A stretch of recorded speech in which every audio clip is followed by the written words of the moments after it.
Don't you worry, the clip's about to begin, but don't forget to subscribe. Or else, don't make me turn this website around. Coming up, we have Kate from Montana. Kate, you are live. Hi. What would you like to talk about today?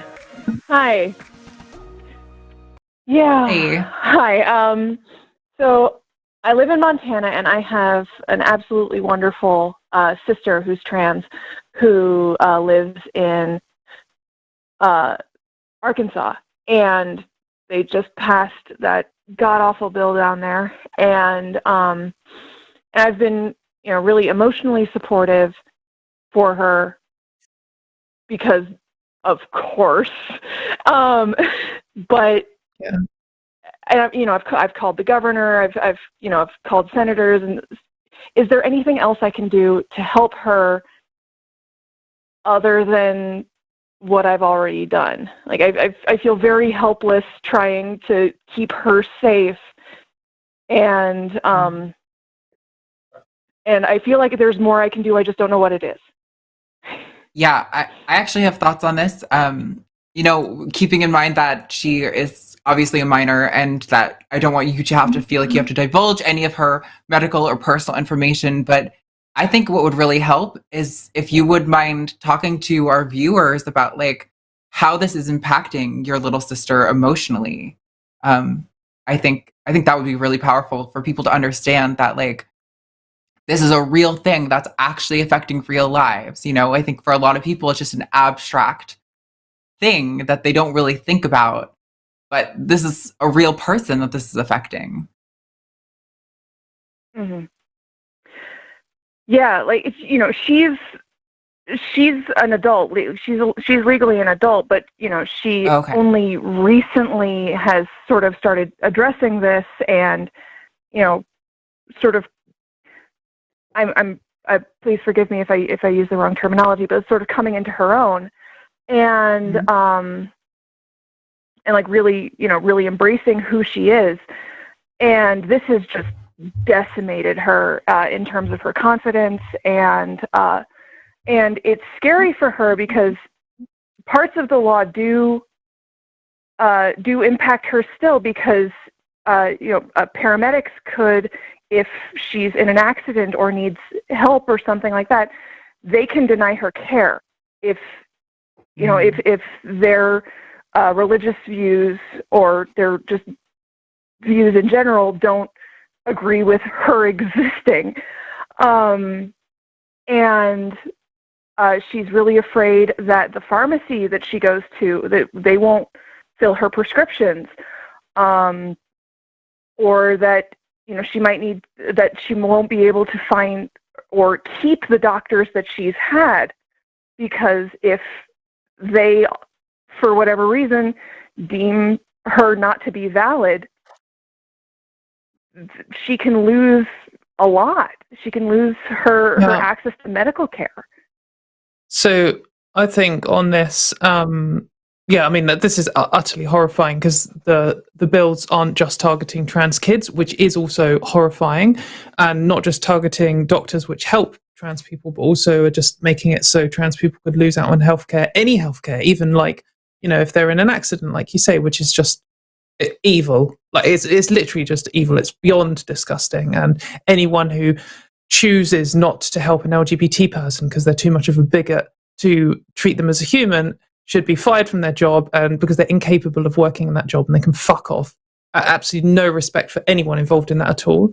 Anyway, sorry, rant out the way. I would say that on one hand, you're doing the right thing to be, fighting the law where you can, calling politicians, talking to people, even just people and just making people aware and driving, push back against this. That's an important thing to do. I think another important thing to do is, and probably the most important thing, is to focus directly on your sister personally, and if you can get her somewhere safe, like if she could leave the state, or if she could find a doctor who she knows was going to help her out and knew where to go. Because if you have something where you have a serious but easily fixed issue, you cut your wrist or something in an accident, or you have a car crash, whatever, you want to know exactly where you need to go in order to not have to have extra stress and panic on that. So if you could help her find a local hospital that definitely has said that it will accept trans patients and all this kind of stuff, so that could be very useful. And then I think the final tier for that, so like I always say the first thing is make sure you yourself and your loved ones are safe. Live your life first, and that's the most important thing. Fight against the laws is probably the next most important thing. But then also, like, which is very important too, is to get involved on the ground. There will be trans groups in Arkansas who are, looking to help trans people in the area emotionally and in terms of healthcare. I mean, trans people were gaining access to healthcare before lots of doctors supported it. And in lots of places, today around the world, trans people transition without any support from the state at all. And there will be, I don't want to recommend saying, oh, you should do all this stuff that's illegal, or, you should be buying drugs off the internet. But, that there are support networks for trans people by trans people, and, they can benefit from cis allies. They can benefit from just people on the ground.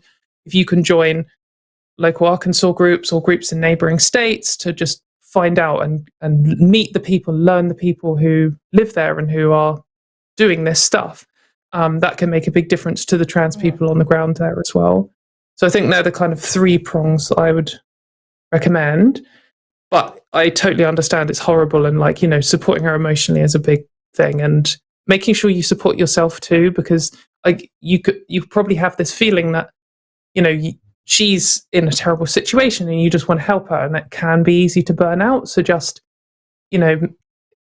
get support from your friends for yourself as well, and you can help more if you look after yourself.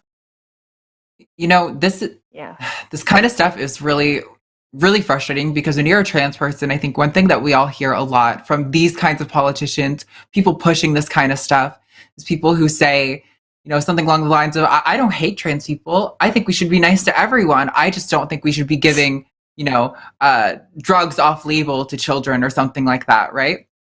And the thing is, you would almost believe that based on their words, but how are we supposed to just live our lives and integrate into society the way they're asking us to if we don't have access to basic medication? Pink News on trans day visibility cited a study from the UK that said 1 in 3 employers would be hesitant about hiring a trans person. I know that's not the US, but those kind of sentiments are very broadly generalized. You could definitely apply that to the States.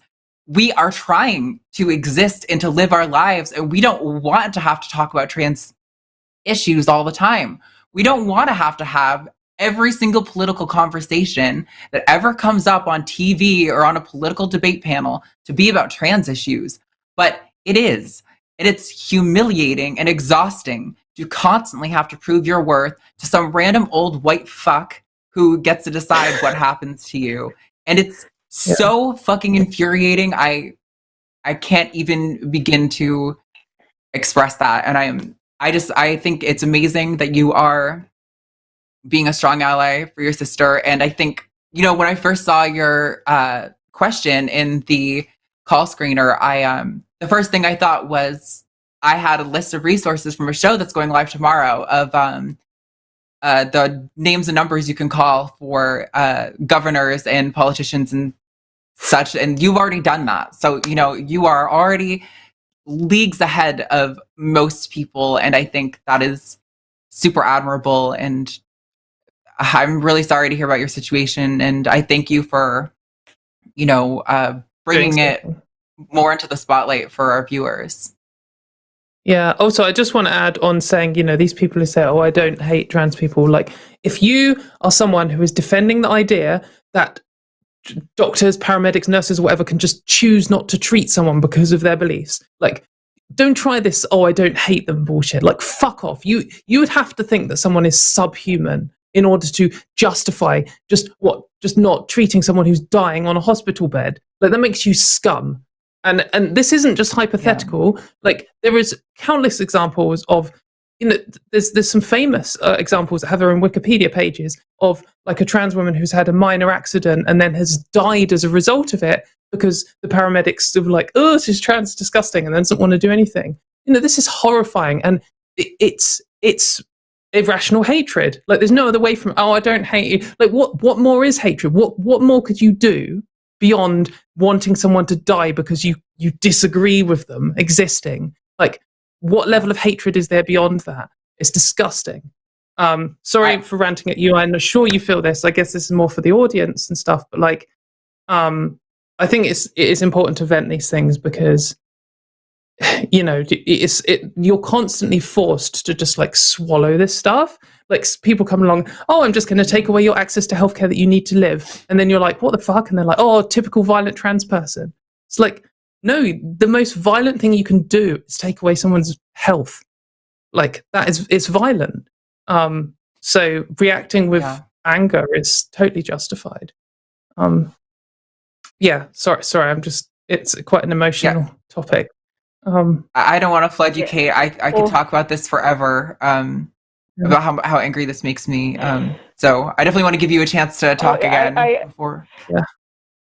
Like, I know, like, I'm furious about this. I can't imagine, like, I'm furious about this as effectively an onlooker. Like, so I can't even, like, I know that my sister is absolutely terrified, and I'm trying to do everything I can. Like, I'm an artist, so like, I've been drawing like pictures of her, and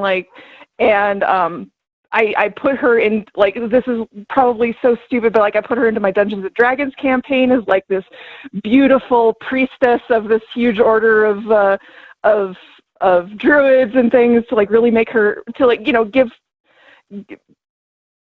do something nice for her, and to just like on an emotional level sort of vent for both of us, and to sort of help her in terms of like, because I've done almost all I can in terms of like, calling people and calling governors, calling local legislators and everything like that. And I was like, I need to do something, so I drew pictures. Yeah, no, that's great. I think that just having having support from a loving sibling makes such a difference. And also seeing like this, using art to explore trans people and transness and stuff is good because it normalizes it, and it's beneficial long term in a way that like calling your politician is not, because that's like a short term thing. Yeah, I think my like closing thing was, if you're looking for something like to do as a trans person, it's incredibly stressful, even in a country where they legally have to, but still don't give you healthcare like the UK.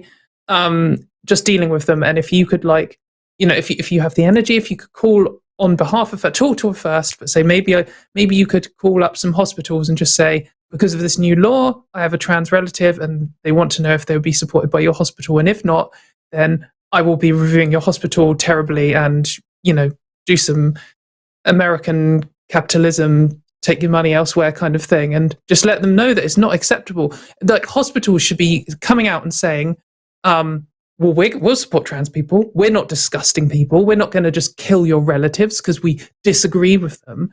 So I think, applying that pressure can make a difference too, and it takes the burden off your sister having to find if there's anyone who's going to help her. So exploit the free market. Yeah, well, Absolutely. just exploit the free market. I'm all about that. Yeah, get your inner Karen out and take it to the manager and demand that they issue a statement, because fuck them. Like, yeah. Anyway, I hope that's given you Karen some kind of greater good.